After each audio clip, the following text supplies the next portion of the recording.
Bismillahirrahmanirrahim. Assalamualaikum warahmatullahi wabarakatuh. Perkenalkan, saya Geni Lita Fadila, salah satu dosen di Fakultas MIPA Universitas Garut. Sebagai dosen, saya dituntun untuk melaksanakan Tridharma Perguruan Tinggi, yaitu pengajaran, penelitian dan publikasi karya ilmiah, dan pengabdian kepada masyarakat. Pada video ini, izinkan saya untuk memaparkan salah satu Tridharma Perguruan Tinggi, yaitu bidang pengajaran.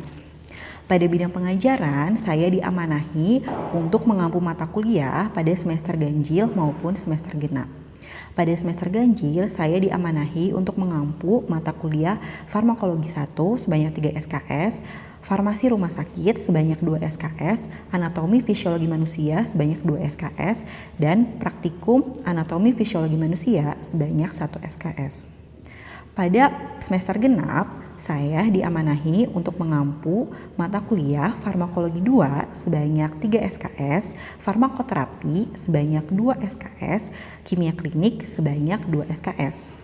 Praktikum farmakologi sebanyak 1 SKS, dan praktikum kimia klinik sebanyak 1 SKS. Adapun mata kuliah yang akan saya paparkan pada video ini adalah mata kuliah farmakologi 2. Mata kuliah farmakologi 2 adalah mata kuliah wajib yang berada di semester 6 dengan bobot sebanyak 3 SKS. Mata kuliah farmakologi 2 ini membahas mengenai pokok-pokok bahasan ilmu farmasi yang berkaitan dengan konsep dasar antiinfeksi secara umum, yaitu karakteristik agen penginfeksi, jenis infeksi, antiinfeksi, dan resistensi. Lalu membahas juga mengenai dasar-dasar farmakologi dan toksikologi meliputi mekanisme kerja, indikasi, dan efek samping serta penggolongan obat dari antiinfeksi, desinfektan, dan anti kanker. Antiinfeksi yang dibahas yaitu antibiotik, antituberkulosis, anti jamur, antivirus, antihelmintik, dan antiprotozoa. Mata kuliah farmakologi 2 ini terdiri dari 16 pertemuan. 14 pertemuan tatap muka, 1 pertemuan UTS, dan 1 pertemuan UAS. Untuk teknik pengajaran selama proses perkuliahan, saya menggunakan pendekatan DIA, yaitu Delivery, Interaction, dan Assessment. Delivery. Pada proses delivery ini adalah bagaimana cara saya menyampaikan materi kepada mahasiswa. Saya menggunakan sistem collaborative learning, di mana saya berkolaborasi dengan mahasiswa untuk menciptakan suasana kelas yang lebih hidup. Di sini tidak hanya saya sebagai dosen yang memaparkan materi, namun mahasiswa juga dapat memaparkan materi.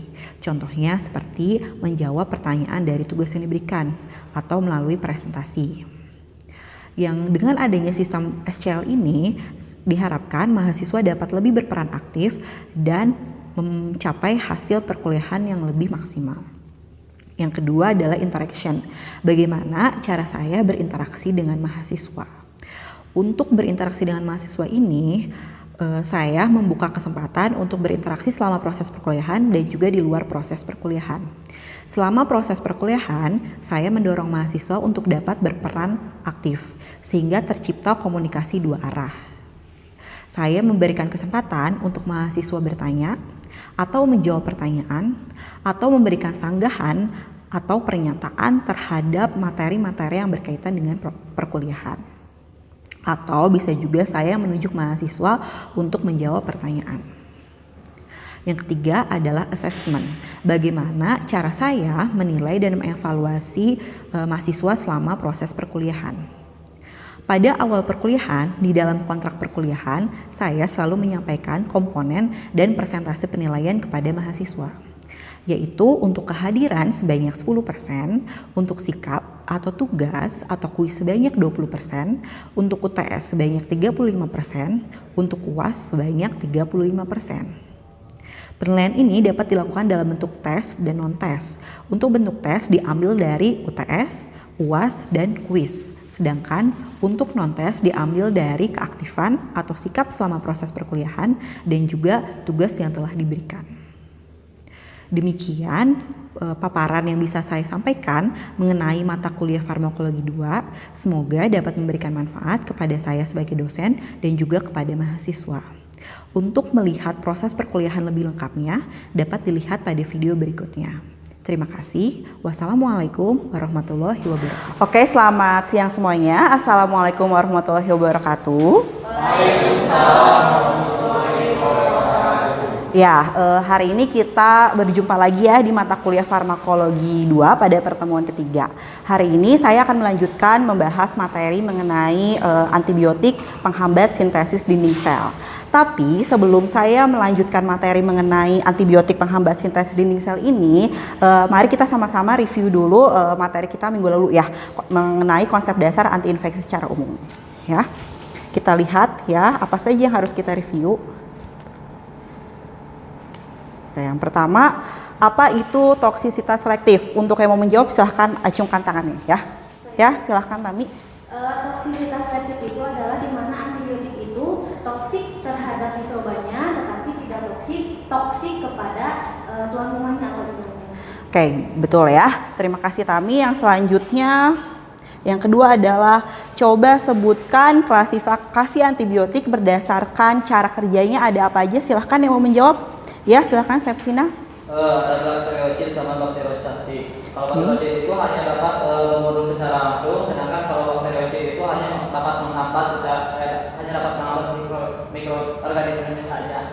Ya, jadi dua ya, ada yang bisa membunuh, ada yang bisa menghambat. Oke. Yang ketiga yang akan kita review adalah ini tadi udah ya dijawab sama Sepsina. Lalu apa? Coba sebutkan klasifikasi antibiotik berdasarkan spektrum kerjanya. Silahkan Gabriel. Jadi untuk spektrum kerja dari antibiotik itu kan adalah spektrum kerja luas sama spektrum kerja sempit. Kalau yang spektrum kerja luas itu yang bekerja pada gram positif maupun gram negatif, contohnya misalnya antibiotik beta-lactam seperti itu. Kemudian untuk yang spektrum sempit itu khusus untuk gram positif ataupun gram negatif. Misalnya kalau untuk yang spektrum sempit itu ada makrolida, ada erythromycin atau itu khusus bekerja di gram positif. Oke, jawabannya cukup lengkap ya. Terima kasih Gabriel. Lalu yang selanjutnya, apa klasifikasi antibiotik berdasarkan struktur kimia? Ada apa saja? Silahkan, saya yang tunjuk ya. Silahkan Ilhani aja. Kalau misalnya klasifikasi antibiotik berdasarkan struktur kimianya kan banyak itu. Kalau antibiotik itu ada 10. Yang pertama tuh ada yang antibiotik beta-lactam, kemudian ada yang aminoglikosida, ada yang makrolida, kemudian chloraphenicol, terus ada tetrasiklin juga, kemudian ada polipeptida siklik, kemudian ada poliamina, sulfonamida, quinolone, terus ada yang masuk ke dalam golongan-golongan yang antibiotik golongan lain. Itu ada contohnya ada vancomycin sama lisofulvin. Oke, ya. Cukup lengkap ya. Terima kasih Lahani. Lalu satu lagi nih kita review. Apa saja klasifikasi antibiotik berdasarkan mekanisme kerja? Ada yang mau menjawab? Ya, silahkan Elsa. Jadi berdasarkan mekanisme kerjanya itu ada beberapa, yaitu yang pertama ada yang menghambat sintesis dinding sel, kemudian ada yang menghambat sintesis asam folat, kemudian ada yang menghambat DNA dirase, dan ada yang menghambat DNA polimerase. Satu lagi ada yang lupa, menghambat apa? Sintesis setelah dinding lapisan kedua ya, protein. Ya, jadi satu lagi ada yang menghambat sintesis protein. Oke, saya rasa semuanya sudah cukup paham ya dan baik mencerna materi yang pertemuan sebelumnya. Sekarang kita lanjut ke materi yang ini, penghambat sintesis dinding sel. Jadi kita akan membahas berdasarkan mekanisme kerja. Oh ya lupa, minggu lalu saya ngasih tugas ya mengenai apa itu infeksi nosokomial. Ya, ada yang mau menjawab tugasnya? Silahkan. Ya, Aziz. Baik Bu, nah untuk yang tugas kemarin itu kan berkaitan dengan infeksi nosokomial. Infeksi nosokomial itu sendiri secara definisi merupakan infeksi yang terjadi di lingkungan rumah sakit. Itu biasanya terjadi ketika atau setelah perawatan di rumah sakit itu sendiri. Nah biasanya contoh penyakitnya itu ada pneumonia, ada ISK, dan untuk misalkan bakterinya itu ada bakteri Staphylococcus aureus atau misalkan E. coli. Nah kemudian catatannya itu adalah biasanya infeksi ini lebih berbahaya karena rata-rata si bakterinya itu sudah resisten terhadap antibiotik. Seperti itu. Oke, ya, jadi infeksi nosokomial itu seperti yang dijawab Ajis ya, adalah infeksi yang terjadi di lingkungan rumah sakit. Biasanya didapat ketika pasien atau tenaga kesehatan itu infeksinya dari lingkungan rumah sakit. Oke, kita lanjut saja ya untuk materi hari ini. Nah, sebelum saya melanjutkan untuk materi hari ini, seperti biasa saya akan sampaikan dulu capaian pembelajarannya. Capaian pembelajaran dari materi hari ini yang pertama itu saya harapkan kalian dapat menjelaskan apa saja penggolongan obat dari antibiotik penghambat sintesis dinding sel. Yang kedua, saya harapkan kalian dapat memahami mekanisme kerja, indikasi, efek samping dari antibiotik penghambat sintesis dinding sel ini. Ya, kita lanjut saja. Masih ingat gambar ini ya, minggu lalu saya tampilkan gambar ini. Ini adalah gambar untuk antibiotik mekanisme kerja antibiotik secara umum. Jadi dibagi ada yang penghambat sintesis dinding sel, ada penghambat sintesis protein, dan penghambat sintesis asam nukleat. Semuanya ini akan kita pelajari pada farmakologi 2. Namun yang hari ini kita pelajari berfokus pada antibiotik penghambat sintesis dinding sel. Jadi ada 3 golongan di sini bisa dilihat ya. Ada golongan beta laktam, ada golongan vancomycin, dan bacitracin. Oke. Yang pertama yang kita bahas adalah golongan beta laktam. Golongan beta laktam ini ditandai dengan adanya cincin beta laktam beranggota 4. Struktur kimianya ini ya bisa dilihat. Ini adalah struktur kimia dari beta laktam. Ya. Lalu beta laktam ini punya gugus karboksil, di mana gugus karboksil ini bisa membentuk molekul garam, senyawa garam sehingga dapat larut baik di dalam air. Ya, oke. Ini adalah penggolongan dari antibiotik beta laktam sendiri. Ada yang golongan penisilin, golongan cefalosporin, golongan monobactam, dan carbapenem. Ya, bisa dilihat di sini penisilin banyak jenisnya dan cefalosporin juga ada beberapa generasi sampai generasi keempat. Ya. Next adalah mekanisme kerja dari golongan beta laktam sendiri. Mekanisme kerjanya adalah menghambat enzim D-alanin transpeptidase. Enzim D-alanin transpeptidase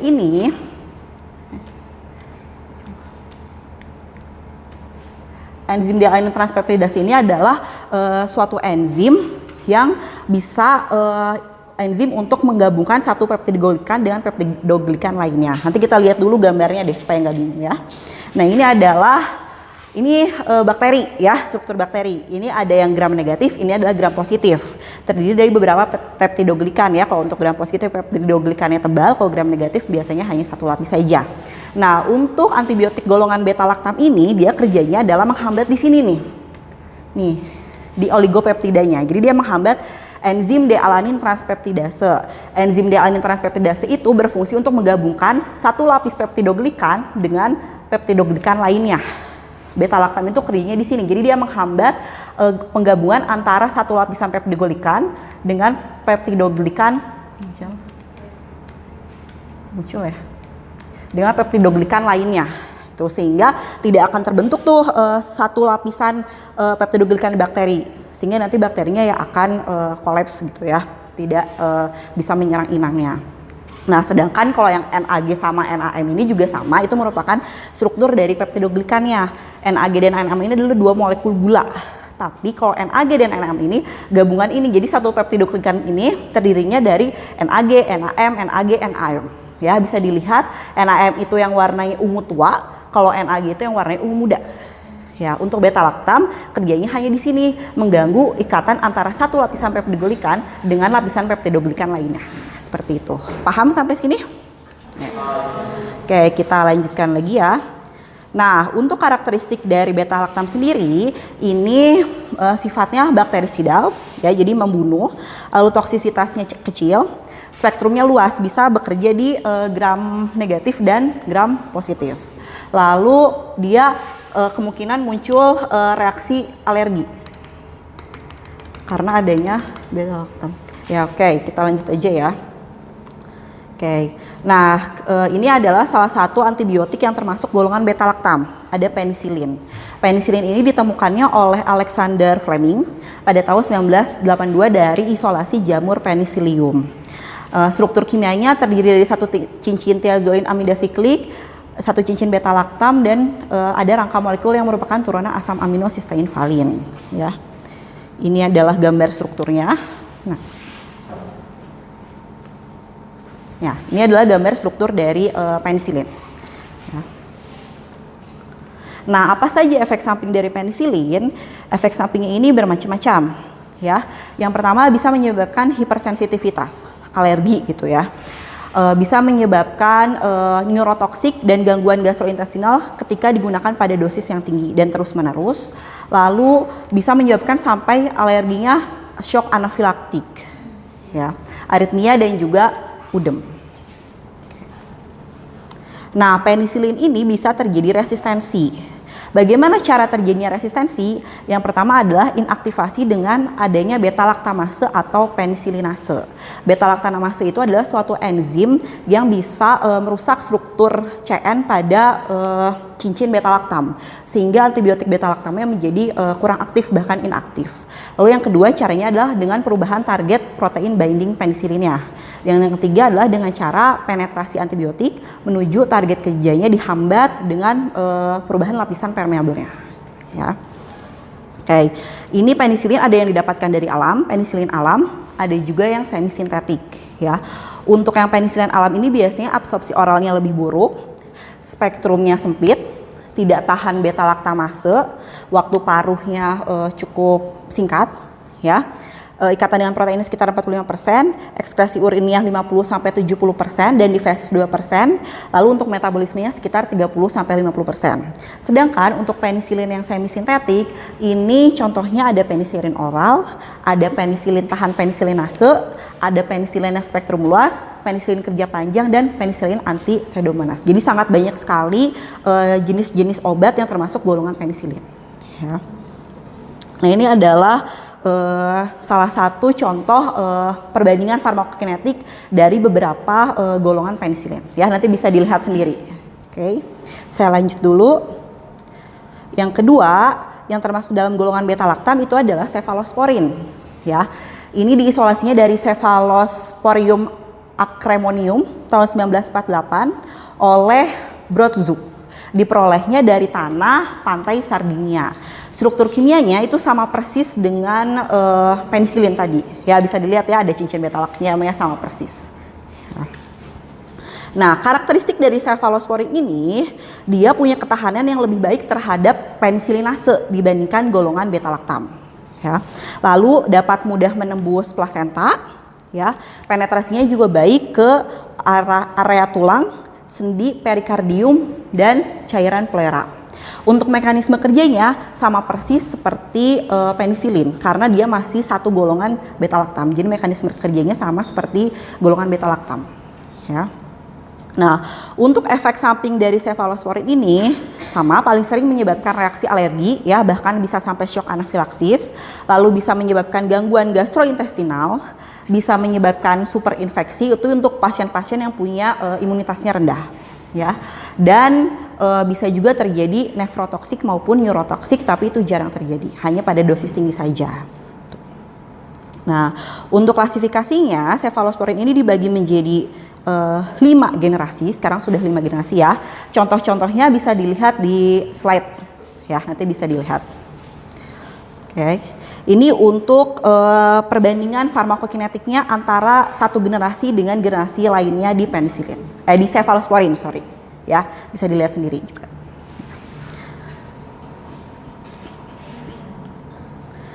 Oke, saya lanjutkan ya. Yang selanjutnya yang termasuk golongan beta-laktam adalah carbapenem. Carbapenem ini mulai digunakan pada tahun 1984. Punya 2 cincin beta-laktam yang digabungkan. Contoh obatnya adalah imipenem dan meropenem. Ini adalah contoh dari struktur kimia carbapenem. Ya, seperti ini. Nah, imipenem ini kalau di pasaran itu banyak dikombinasikannya dengan silastatin. Ya. Silastatin ini punya mekanisme kerja yang bisa menginhibisi enzim dehidropeptidase 1 di dalam tubulus proksimal ginjal. Sehingga nanti imipenem ini tidak bisa terurai dan punya efek yang lebih lama di ginjal. Ya. Lalu karakteristiknya adalah sangat tahan terhadap beta-laktamase. Jadi kalau kita mau membandingkan antara Penisilin, cefalosporin, dan imipenem ini yang paling tahan terhadap beta-laktamase. Spektrum kerjanya luas, biasanya digunakan hanya untuk infeksi-infeksi yang sudah berat dan mikroba yang resisten. Jadi kalian biasanya jarang tuh menemukan pasien diresepkan imipenem kalau cuman sekedar sakit flu gitu ya. Karena ini hanya untuk infeksi yang berat dan yang sudah resisten gitu ya. Dosis sangat tingginya bisa menyebabkan neutropenia.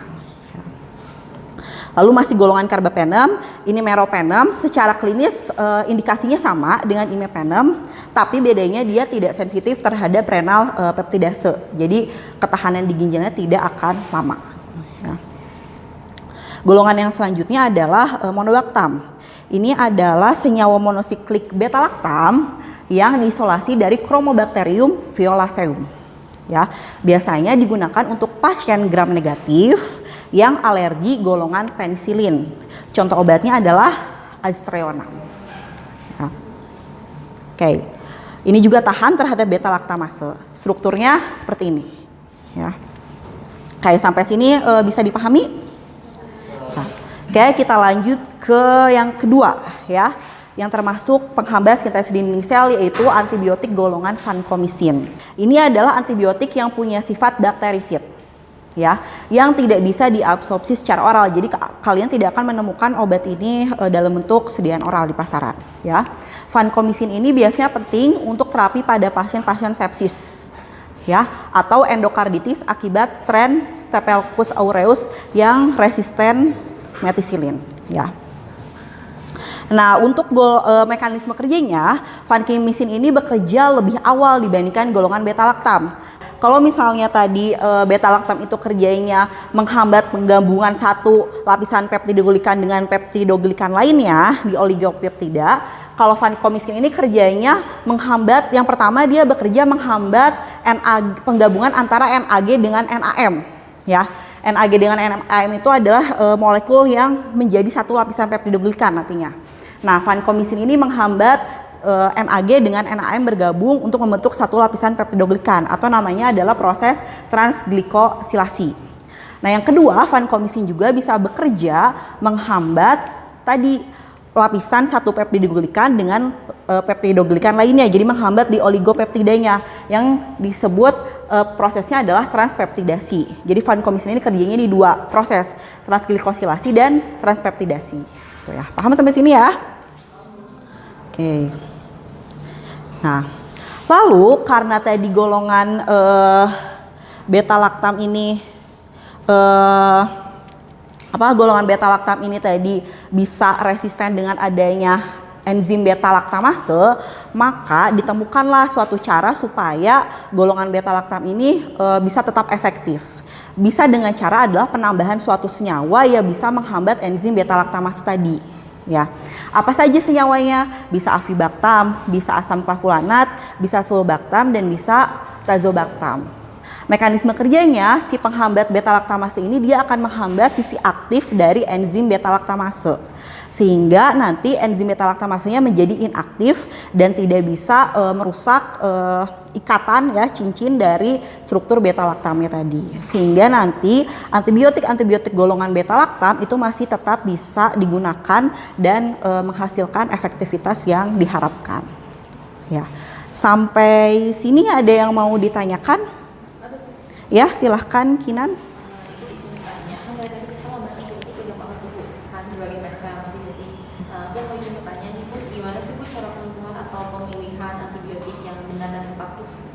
Oke, gimana cara menentukan pemilihan antibiotik? Ya, pertanyaannya sebenarnya sudah cukup jauh ya ketika nanti kita sudah membahas semua antibiotik.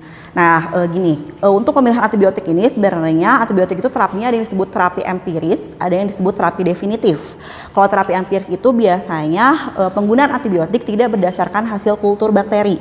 Ya, jadi misalnya kita datang ke dokter, misalnya dokternya mendiagnosa terkena ISPA misalnya. Nah, langsung ngasih obat itu namanya terapi empiris. Ya, tidak dikultur dulu bakterinya. Nah, terapi empiris ini hanya maksimal sampai hari ke-7 biasanya maksimal boleh digunakan. Nah, lalu ada yang namanya terapi definitif. Kalau terapi definitif ini itu adalah penggunaan antibiotik ketika hasil kultur bakterinya ada. Jadi dikultur dulu ketika kita sakit, dikultur dulu nih bakteri penyebab sakitnya apa. Nanti baru dikasih terapi obatnya sesuai apa. Lalu yang kedua, selain berdasarkan hasil kultur dan tidak adanya hasil kultur, biasanya untuk pemilihan antibiotik ini didasarkan pada jenis infeksinya apa. Ya, karena infeksi-infeksi tertentu itu ada pemilihan obat tertentu. Tuh ya, nanti ada pemilihan obatnya, lini pertamanya apa sih, lini keduanya apa, lini ketiganya apa gitu yang efektif. Tuh, jadi harus berdasarkan jenis infeksinya. Pengobatan antibiotik untuk ISPA misalnya bisa saja berbeda dengan pengobatan antibiotik untuk infeksi saluran kemih, berbeda dengan infeksi menular seksual. Itu bisa dilihat nanti dari bukan mekanisme kerja, organisme penyebabnya, lalu farmakokinetik antibiotiknya seperti apa, dan efektivitas terapinya seperti apa gitu. Terjawab Kinan pertanyaannya? Ya, oke. Terima kasih ya. Selanjutnya ada yang mau bertanya lagi? Iya, silakan Malika. Izin bertanya, jika alergi pada antibiotik tertentu, bagaimana solusinya? Oke, ya. Tadi juga cukup banyak dibahas ya. Nah, kalau misalnya kita alergi terhadap suatu antibiotik tertentu, biasanya itu yang paling gampang adalah menghentikan dulu penggunaan antibiotiknya. Ya, sampai benar-benar dipastikan oh ya ternyata kita alerginya karena antibiotik tersebut gitu. Nah, kalau misal pun terapi kita harus tetap berlanjut, itu biasanya nanti akan dipilihkan antibiotik mana yang efektivitasnya serupa lah ya, atau sama baiknya dengan antibiotik sebelumnya pada infeksi tertentu. Biasanya kalau untuk alergi, misalnya kita nih alergi penisilin, ya, tadi kan kalau penisilin paling banyak efek sampingnya alergi ya.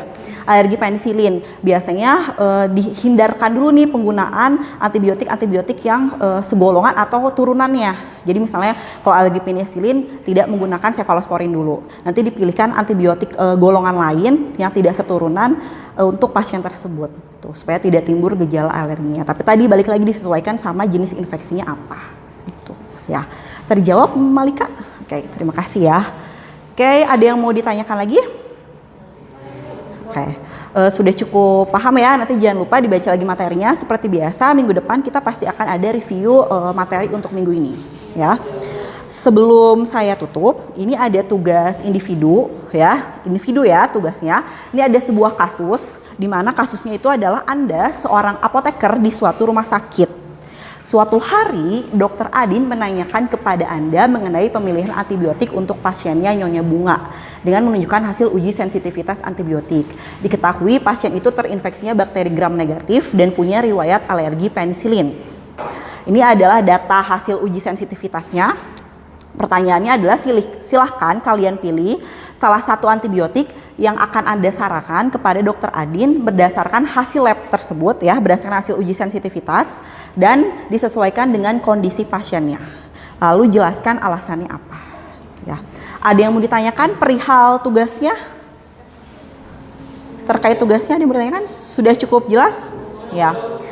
Seperti biasa nanti tugasnya dikumpulkan kepada KM-nya ya, Sepsina, nanti dibentuk dalam satu folder, dibuat RAR, dikirimkan di WhatsApp grup kelas ya. Oke. Kalau sudah tidak ada yang ditanyakan lagi, saya rasa cukup untuk perkuliahan hari ini. Terima kasih, semoga apa yang saya sampaikan bermanfaat. Mohon maaf jika ada kekurangan. Wassalamualaikum warahmatullahi wabarakatuh. Waalaikumsalam.